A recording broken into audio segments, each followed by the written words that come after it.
Bien, chers collègues, c'est un avis assez bref, mais qui porte sur un sujet cher au cœur de nombreux Européens, étant donné qu'il y a une demande très forte qui s'est exprimée ces dernières années pour l'abolition du commerce des fourrures de chiens et de chats.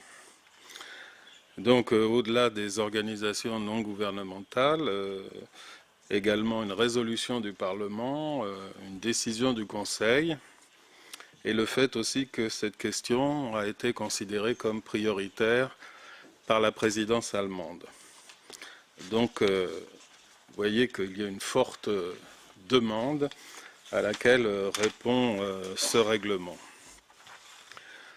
Donc, il s'agit d'un problème de marché intérieur relatif au commerce des fourrures, étant donné que la question de la cruauté envers les animaux qui a été soulevée par les associations n'est pas une compétence communautaire. Les compétences communautaires touchent plutôt au commerce des fourrures.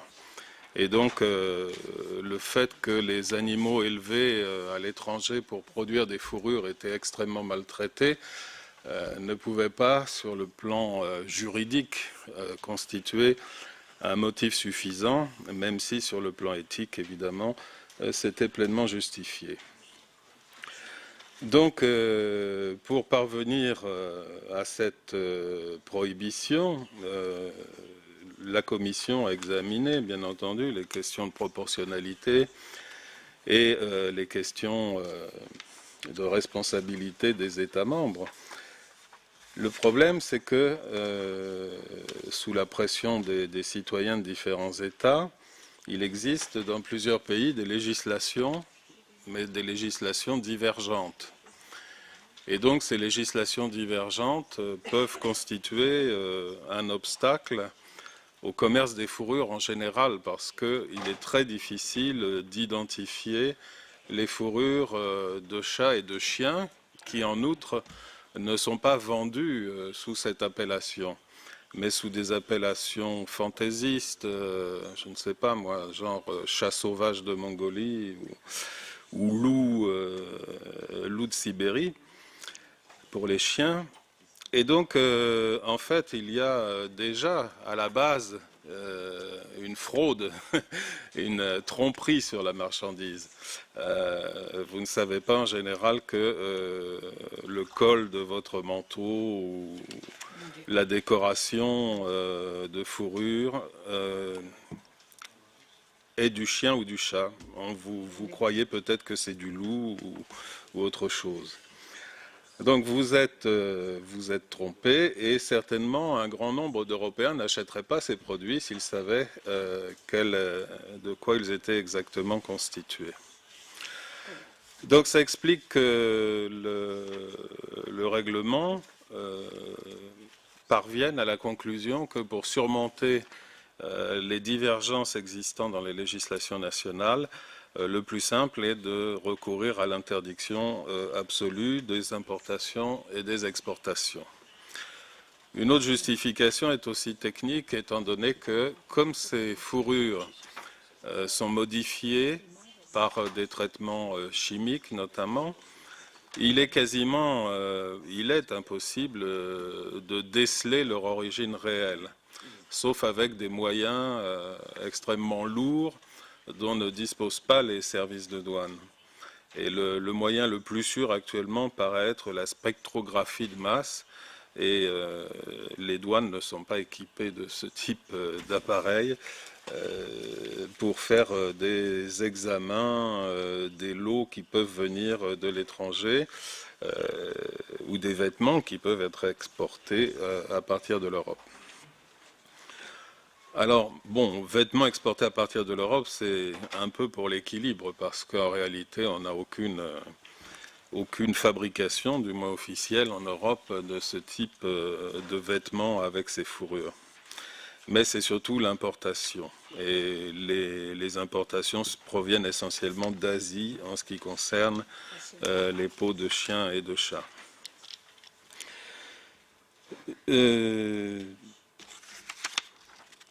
Du point de vue de la proportionnalité, donc je le disais, la seule solution était l'interdiction totale. En ce qui concerne la possibilité de contrôle, la comitologie qui est établie, qui d'ailleurs c'est le même comité que celui qui va accompagner la réglementation que nous venons d'examiner sur les additifs alimentaires, la comitologie va également servir à mettre en commun, à ce que les États mettent en commun les systèmes de contrôle, comment ils peuvent mettre au point des contrôles efficaces. Il existe un problème, évidemment, c'est celui, en dehors du commerce, des citoyens qui peuvent posséder ou acheter dans un pays tiers des vêtements ou des objets qui contiennent de la fourrure de chat ou de chien. Donc il y a en quelque sorte dans l'article 4 du règlement une tolérance assez large qui est établie, étant donné que il serait peut-être excessif et en tout cas pas très efficace pour arrêter des fabrications de masse, de pourchasser le citoyen qui franchit la frontière intérieure ou la frontière extérieure de l'Europe, avec une petite décoration fourrure sur son manteau, sur sa veste. Et donc la possibilité de conserver les objets personnels est prévue avec quand même un certain nombre de limitations. Et c'est pourquoi dans les observations particulières, nous demandons que les contrôles douaniers ne concernent pas les citoyens ordinaires qui ne font pas de commerce et qui se déplacent simplement avec leurs possessions personnelles. De même, s'ils revendent sur eBay ou sur un autre site leurs manteaux, ils ne devraient pas non plus être poursuivis, ni non plus pour en faire don à des organismes charitables. Je crois qu'il faut éviter d'aller trop loin dans les contrôles. Une autre chose aussi, le règlement prévoit la définition du chat et du chien, ce qui est une bonne chose, étant donné que certains d'entre nous pourraient ne pas les reconnaître. Mais plaisanterie à part, je pense qu'il faut ajouter une définition de la fourrure.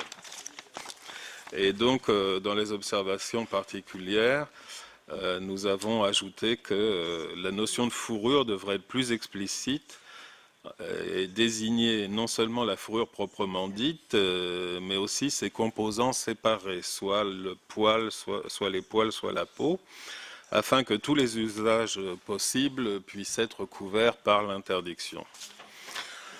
Donc voilà, c'est peut-être pas totalement satisfaisant pour les associations de défense des animaux, mais sur le plan juridique, c'est inattaquable, y compris devant l'OMC. Donc il faudra certainement, si ce règlement est adopté, le notifier à l'OMC au titre du traité concernant ce qui concerne les NTB, les barrières non tarifaires. Je pense qu'il faudrait préciser donc au 3.5 que ce règlement serait conforme aux règles du commerce international. Également, en ce qui concerne le paragraphe 3.3, je pense que la deuxième partie n'est pas tout à fait claire et que si vous m'y autorisiez, il faudrait me permettre d'ajouter quelques petits mots, par exemple le commerce et de marché intérieur des fourrures, il vaudrait mieux dire de commerce et d'harmonisation sur le marché intérieur des fourrures, et qu'il convient d'harmoniser afin d'éviter la fragmentation du marché, et il faudra ajouter et d'éliminer des obstacles au commerce des fourrures. Donc vous voyez, ça n'est pas grand-chose, mais c'est un peu plus précis. J'espère que ça tiendra dans les 4 pages qui sont consacrées. Voilà. Bon, je ne vais pas vous en raconter davantage. C'est une histoire très intéressante et autour de l'arrivée de ce règlement, il y a une longue histoire antérieure. Il y a eu une recherche des moyens de parvenir à cette interdiction. Et je crois que c'est satisfaisant pour la grande majorité des citoyens européens qu'une solution ait pu être trouvée dans le cadre des compétences communautaires. Merci.